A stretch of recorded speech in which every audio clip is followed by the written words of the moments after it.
आज हम बनाने जा रहे हैं गुलाब का शरबत देसी गुलाब की पत्तियों से। उसके लिए हमें इन चीज़ों की ज़रूरत है। 1 लीटर पानी हमने लिया है, पौना किलो चीनी, तकरीबन ये 20 गुलाब लिए हैं। उसकी पंखुड़ियाँ निकाल ली, उनको अच्छे से वॉश कर लिया, कोई कीड़ा वगैरह नहीं है ये चेक कर लो। और फिर उसको पंखे के नीचे हमने ऐसे खुले में सुखा लिया।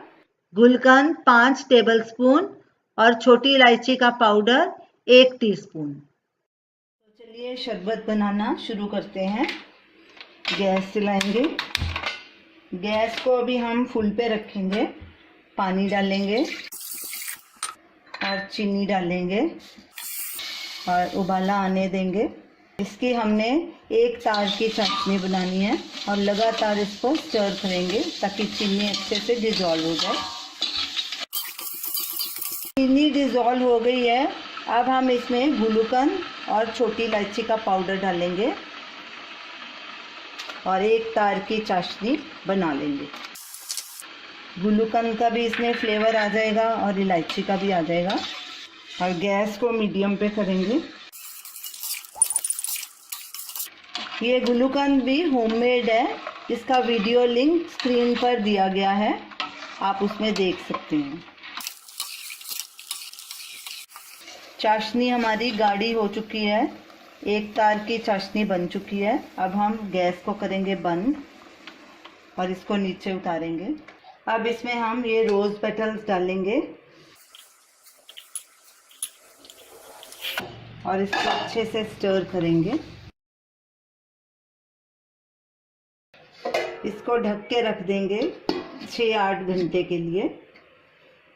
गुलाब की पंखुड़ियों को चाशनी में डूबे 8 घंटे हो गए हैं।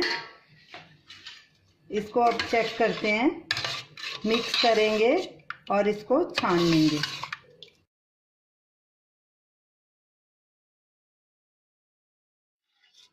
तो लीजिए हमारा शरबत तैयार हो गया। इसमें हमने कोई कलर, कोई एसेंस नहीं डाला, ये बिल्कुल नेचुरल है।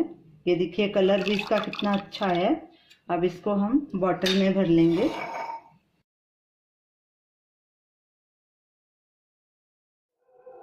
अब इसको हम गिलास में डाल के सर्व करेंगे। आप इसको दूध में भी डाल सकते हैं, पानी में भी डाल के बना सकते हैं। इसका 1 हिस्सा शरबत डालना है और 3 हिस्से पानी डालना है। इसमें हमने कोई कलर, कोई एसेंस नहीं डाला, ये इसका नेचुरल पंखुड़ियों का कलर है और एसेंस के बदले हमने गुलकंद डाला है। हमने इसमें चिल्ड पानी मिक्स किया है, आप इसमें आइस भी डाल सकते हैं। तो ये रही हमारी आज की रेसिपी, गुलाब की पंखुड़ियों से बनाया गया गुलाब का शरबत। आप इसे ज़रूर ट्राई कीजिए और हमें अपना फीडबैक दीजिए। हमारी इस वीडियो को शेयर कीजिए और हमारे चैनल को सब्सक्राइब कीजिए। Thanks for watching.